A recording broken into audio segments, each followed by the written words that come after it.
Vamos a tratar el tema en este video de cómo se construye una línea jurisprudencial. Importantísimo hoy debido a que el derecho desde el Estado constitucional tiene grandes modificaciones a través de las sentencias, sobre todo de las que emiten las altas cortes. Es decir, hoy en eso que Alexis llama la democracia argumentativa, se justifica que los jueces, eh, como tienen que vérselas con el caso en concreto, sus decisiones sean tenidas en cuenta como fuente material del derecho. Porque, claro, la norma es un principio abstracto, pero quien tiene que aplicarla en el caso concreto y decidir casos concretos es el juez. Entonces el juez se empodera, así como el Parlamento se empodera desde la democracia representativa, el juez se empodera desde algo que se llama la democracia argumentativa. O sea, es el argumento el que hace al juez justificar las decisiones que toma en un caso, y ese caso por el principio de igualdad, eh, por el principio de seguridad jurídica, puede ser extendido a otros casos como lo afirman sobre todo las cortes de cierre, que cuando deciden un caso lo deciden para ese caso y para los posteriores casos similares. ¿Cómo se construye una línea jurisprudencial? Entonces hay unos pasos para la construcción de las líneas jurisprudenciales. En primer lugar, hay un punto de partida que se llama también punto arquimédico. Esta terminología se toma de la escuela de Harvard y en el caso de Colombia, pues sabemos, es desarrollada sobre todo por Diego López Medina en su libro El Derecho de los Jueces, capítulo cuarto, quinto, desarrolla toda esta temática. La escuela Rodrigo Lara Bonilla también desarrolla esta temática. Bueno, entonces el primer paso es el punto de partida o el punto arquimédico. Arquímedes decía, deme un punto y moveré el mundo. El punto arquimédico se toma de una sentencia reciente. Una vez que yo escojo el tema sobre el que voy a tratar, el derecho sobre el que quiero hacer mi línea jurisprudencial, el conflicto que yo quiero resolver, incluso cómo se ha desarrollado un concepto a lo largo de la jurisprudencia de una corte, entonces ubico la sentencia más reciente. ¿Quién me da esa sentencia reciente?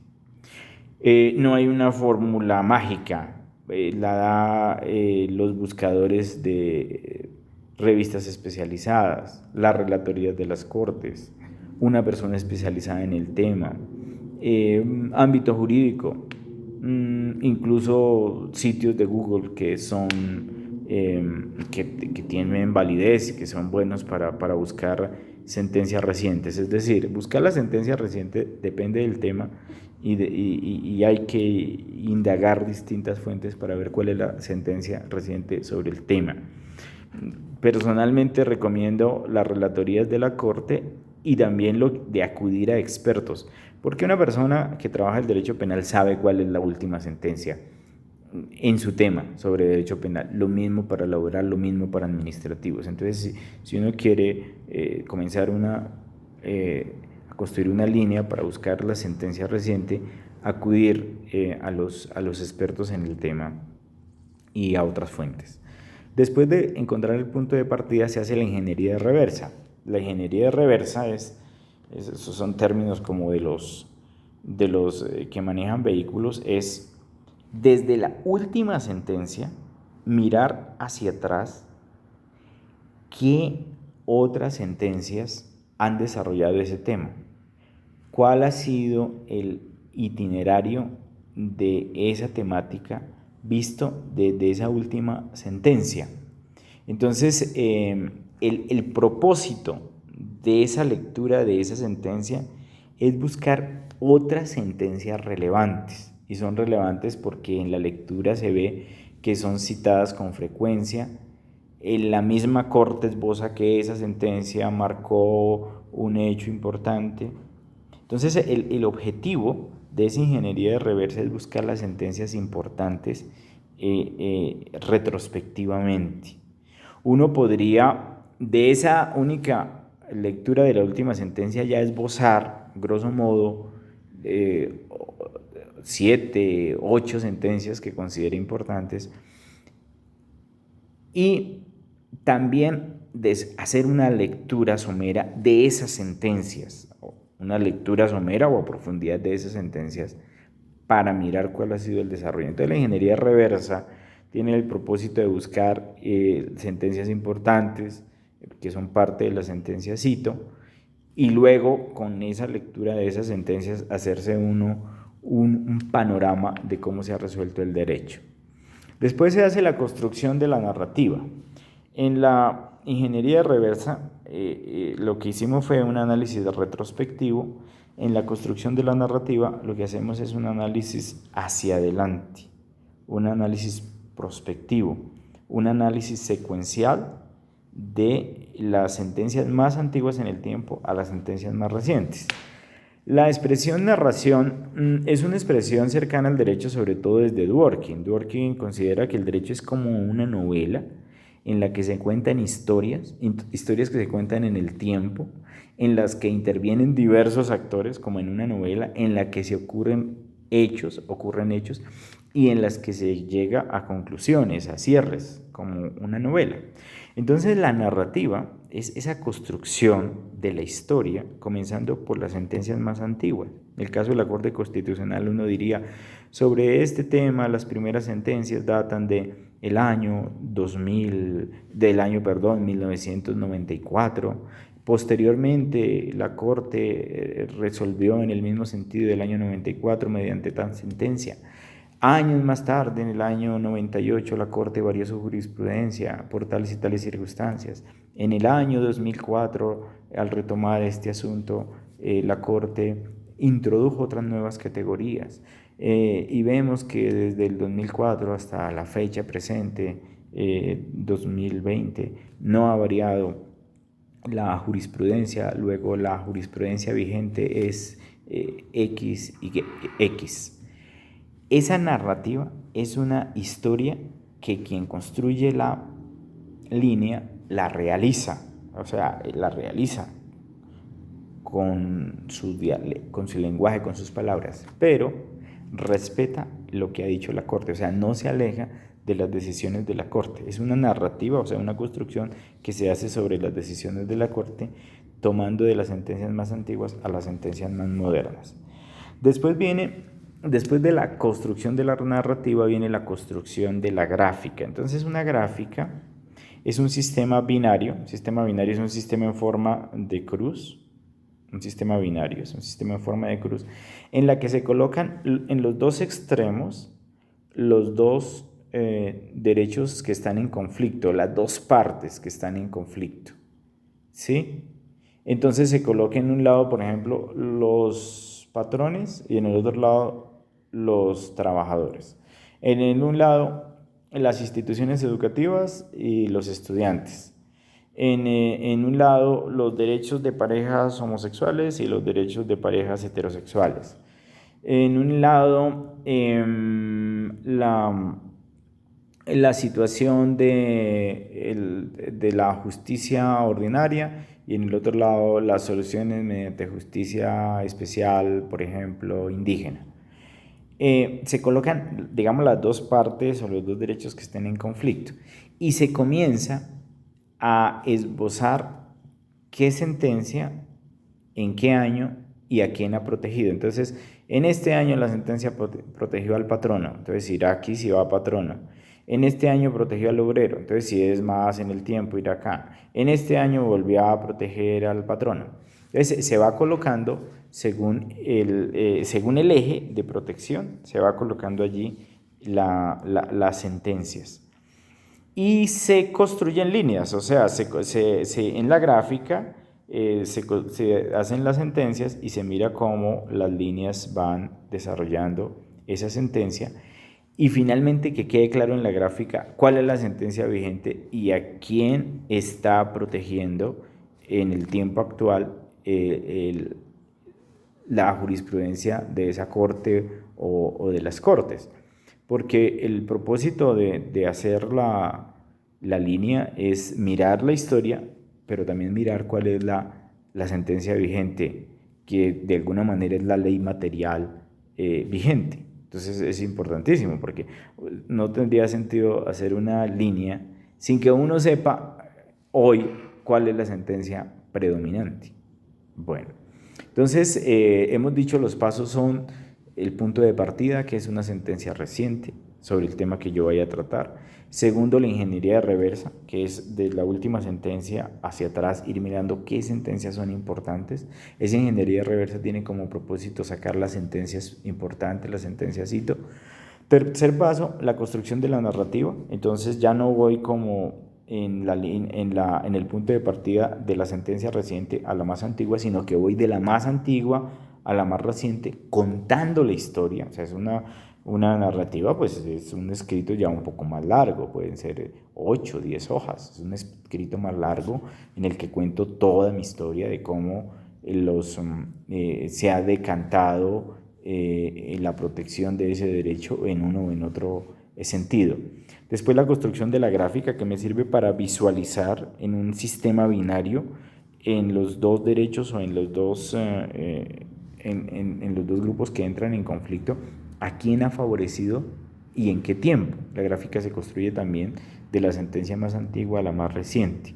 Entonces, y se establece una especie de escala de años. O sea, 1 centímetro representan 5 años. Y se hace entonces en esa gráfica se ubican las diversas sentencias y se mira cómo está la línea y a quién favorece hoy, cuál es la sentencia vigente, cuál es la jurisprudencia vigente. Después de esta construcción de la gráfica, viene la elaboración de la teoría constitucional. O sea, en este último paso, en este sexto paso, es cuando la persona ya puede introducir sus propias categorías del derecho internacional, comparaciones con otros derechos, puede criticar, estar de acuerdo, construir teoría jurídica. Pero solo en este paso. Hay una diferencia entre la doctrina, en la que uno es fiel a lo que dice la Corte, uno narra lo que dice la Corte, pues claro que narra de acuerdo con sus propósitos, de acuerdo a las categorías que posteriormente le van a servir para su trabajo. De alguna manera la narrativa es direccionada, porque uno puede estar buscando X tema y sobre ese tema se concreta. Pero en todo caso, así sea direccionada, respeta lo que dice la corte que está trabajando.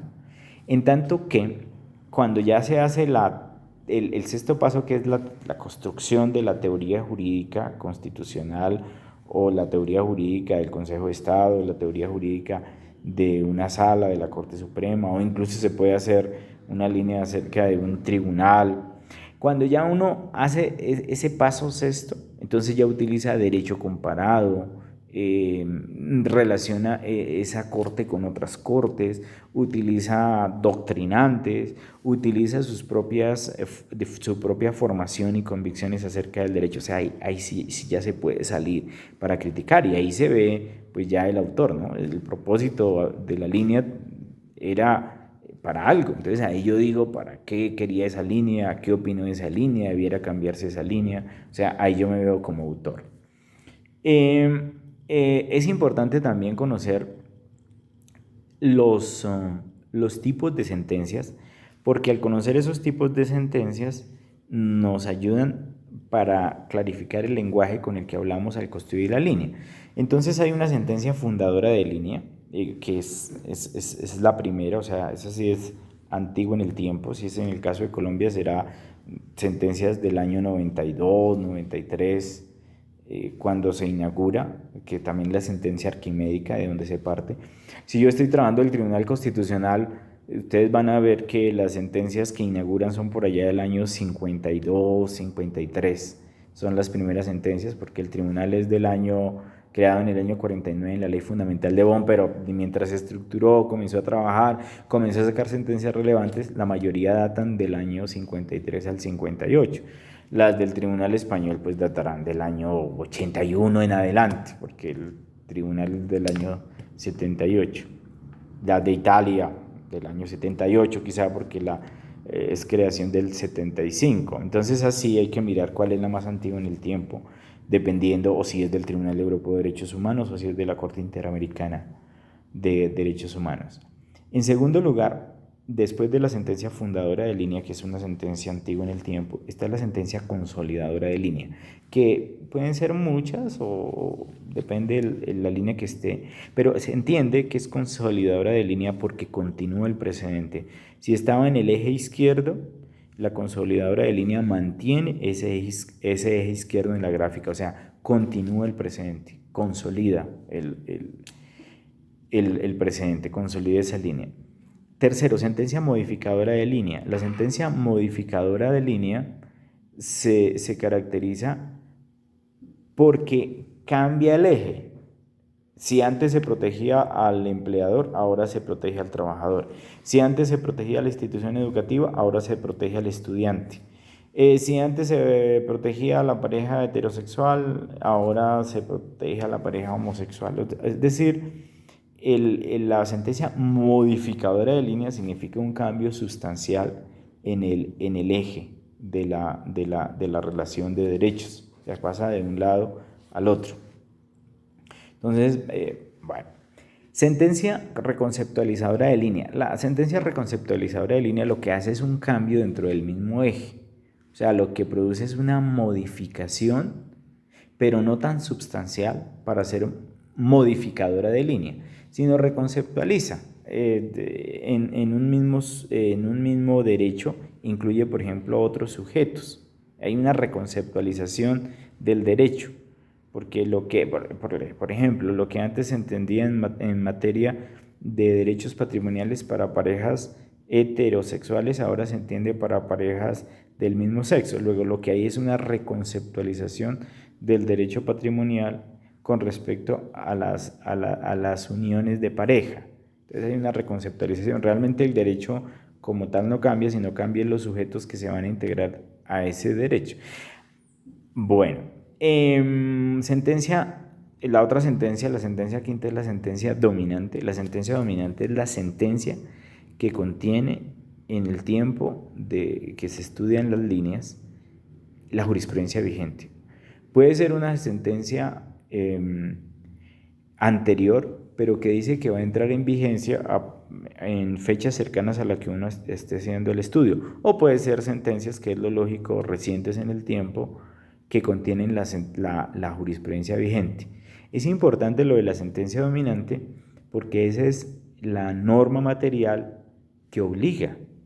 Y es importante no perderse dentro de la línea y saber cuál es la sentencia dominante, porque a veces uno lee tantas sentencias que dice, pero bueno, ¿y cuál es en este caso la que si hay un nuevo hecho debe aplicarse? ¿Cuál es la que implica el precedente? O sea, ¿cuál es la que tiene aquello de fuerza gravitacional y va a traer los mismos casos? Entonces eso depende de la fuerza dominante, de la sentencia dominante.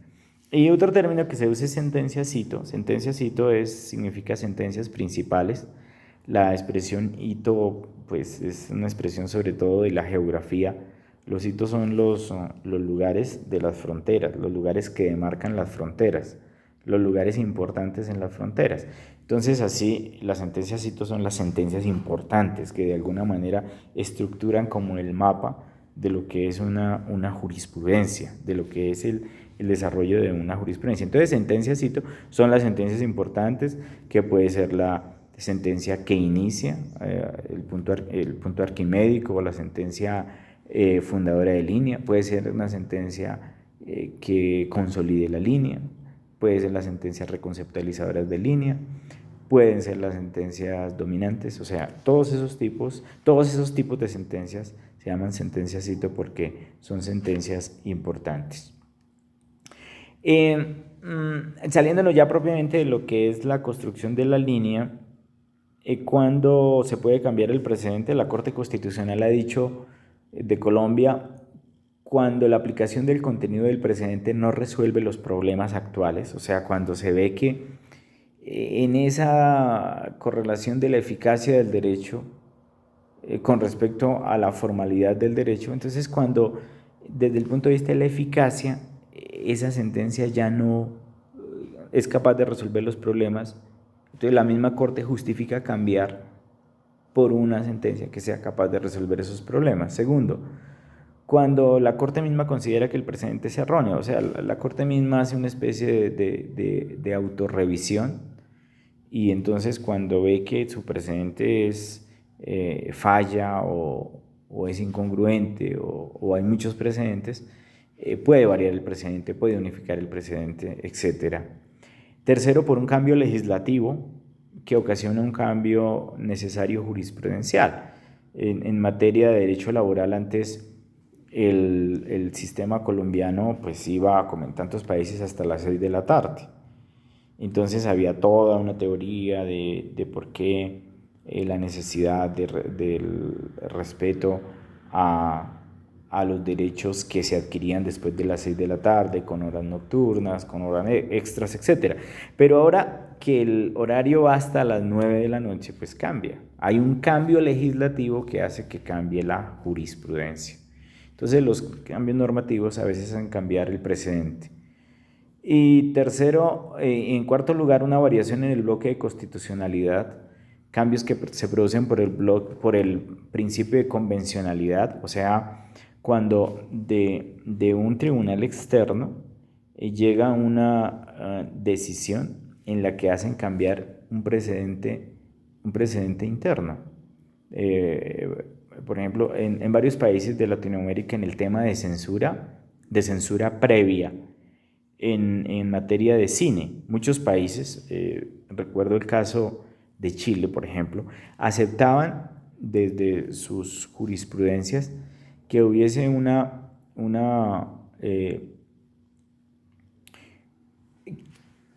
que se censurara previamente el cine por protección a los derechos de familia, por protección a la moral pública.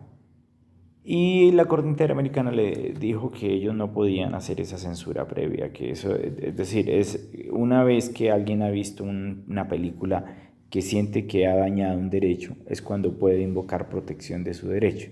Entonces no hay censura previa, sino únicamente cuando ya ha ocurrido una especie de daño. Entonces eso hace que se varíe la jurisprudencia, o sea, por la Corte Interamericana se debe variar el sistema interno de jurisprudencia por el principio de convencionalidad o en aplicación del derecho internacional público. Lo mismo ocurriría sobre los estándares, por ejemplo en el Perú, para las decisiones sobre conceder amnistías.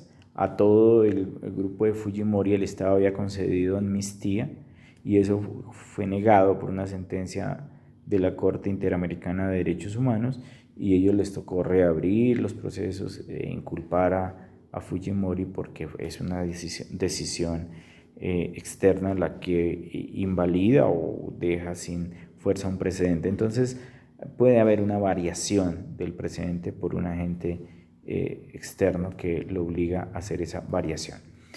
En último lugar, digamos que uno puede hacer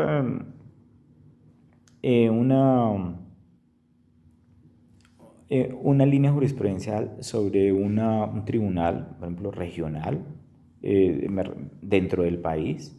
O sea, no podría ser una jurisprudencia sobre cómo ha decidido el Tribunal de Cundinamarca o el Tribunal de Boyacá en tal materia. Claro, porque sus magistrados de tribunal tienen sentencias, se consigue buen número de sentencias. Segundo, puede hacer sobre una corte de cierre, Corte Suprema de Justicia, Consejo de Estado, Corte Constitucional, Consejo Superior de la Judicatura, ¿sí? Entonces, sobre la temática que sea derecho administrativo o derecho penal en la Corte Suprema, o en la Corte Constitucional sobre derechos humanos, o en el Consejo de Estado sobre derecho administrativo, responsabilidad, etc. Uno puede hacer sentencias. Puede hacerse estudios paralelos, o sea, cómo se ha resuelto tal problema en la Corte Suprema en materia penal y cómo ese mismo tema lo ha resuelto la Corte Constitucional cuando desde los derechos humanos ha defendido o ha esbozado cuestiones sobre ese mismo derecho penal. Entonces, puede hacer de una Corte de varias cortes y relacionarlas, etc. También puede hacer sentencias que hoy toca hacerlo, hay que hacer jurisprudencias de los tribunales internacionales, o sea, cómo ha resuelto la Corte Interamericana sobre X tema, sobre el asunto de los, por ejemplo, las concepciones in vitro. En eso hay todo un desarrollo que ha hecho la Corte Interamericana de Derechos Humanos en temas como la tortura, como la amnistía, en temas como la objeción de conciencia. Entonces uno puede hacer el análisis, porque ese análisis le sirve para ver cómo esas sentencias se pueden aplicar en Colombia o no, o en qué casos es aplicable en Colombia, sobre indemnizaciones, reparaciones del Estado, el asunto, por ejemplo, la sentencia acerca de Mapiripán, en la que la Corte Interamericana resolvió sobre Colombia, anulando sentencias de acá y trayendo lo que ellos consideraron era el derecho. También puede hacer sentencias que en ese caso no nos aplican directamente, pero sí podemos acoger la argumentación y sí podemos acoger de ellos lo que han resuelto, en el sentido de utilizarlo como argumento, por ejemplo, sobre el Tribunal Europeo de Derechos Humanos, que es mucho más prolífico en sentencias que lo es la Corte Interamericana de Derechos Humanos, porque, digamos, el Tribunal Europeo de Derechos Humanos tiene una historia muy larga sobre cantidad de temáticas, cantidad de libros que lo estudian, en lo que uno pues queda, digamos, sorprendido de todo el desarrollo que ellos han tenido en materia de estudio sobre diferentes casos. También puede hacer estudios de derecho comparado, o sea, ver cómo tribunales de otros países han desarrollado esa temática. Entonces uno puede hacer una línea. En el caso nuestro, sobre derecho argentino, se hace mucho sobre derecho mexicano, sobre derecho español, sobre derecho alemán. O sea, hacer líneas es algo muy enriquecedor, porque nos sirve para conocer el conjunto del derecho desde la materialidad del derecho. Y en último lugar, hay autores que afirman que únicamente no se puede hacer líneas sino sobre casos, o sea, que se debe estudiar es el caso concreto que se resolvió. Pareciera que ese es como el esbozo que se da sí, sobre todo en de esas escuelas que se derivan de Harvard, o sea, solo el caso, solo el caso. Pero yo estoy convencido que uno puede hacer líneas jurisprudenciales también sobre conceptos. ¿Cuál es el concepto de derecho a la paz que se ha desarrollado en la Corte Constitucional de Colombia o en las jurisprudencias? Eso se puede hacer. No son muchas sentencias y uno puede esbozar lo que ellos consideran por el derecho a la paz, que entre otras cosas es un tema muy poco desarrollado. O sobre el concepto de Estado social. También puede verlo en diversas sentencias de diversas cortes o de una sola corte, cómo se ha esbozado el derecho a la paz, una garantía, el habeas corpus. Entonces yo creo que se puede hacer sentencias sobre casos en concreto. Segundo, sobre conceptos, ¿cierto? Y tercero, sobre ideas institucionales, por ejemplo, la idea de Estado, la idea de bien público, cómo se ha desarrollado, uno lo podría fácilmente formular. El principio de proporcionalidad, cómo lo han desarrollado las cortes. Y ahí haría el estudio no solo formal, sino también material, cómo ha sido el proceso, qué pasos han aplicado, etc. Entonces, insisto en que este tema de las sentencias del estudio de sentencias mediante líneas jurisprudenciales es supremamente enriquecedor para el tema que uno está desarrollando, por la calidad que tienen las cortes, porque es la democracia argumentativa, porque los jueces en sus decisiones tienen que argumentar, o sea, de alguna manera los parlamentos solo tienen que votar y corresponden a los intereses de quienes los eligen. En cambio, los jueces se suponen que desde un principio de neutralidad judicial deben argumentar sus decisiones y digamos, la medida es la aplicación de la justicia. La medida no es simplemente el decisionismo. Entonces ahí vamos a las teorías no positivistas, en las que Se debe construir el auditorio ideal para realizar la sentencia, llamar a los sujetos, buscar los argumentos que ellos esbozan, buscar la mejor respuesta. Y en esa mejor respuesta, pues sin duda alguna, se hace mediante argumentación y entonces las sentencias son fruto de esos argumentos.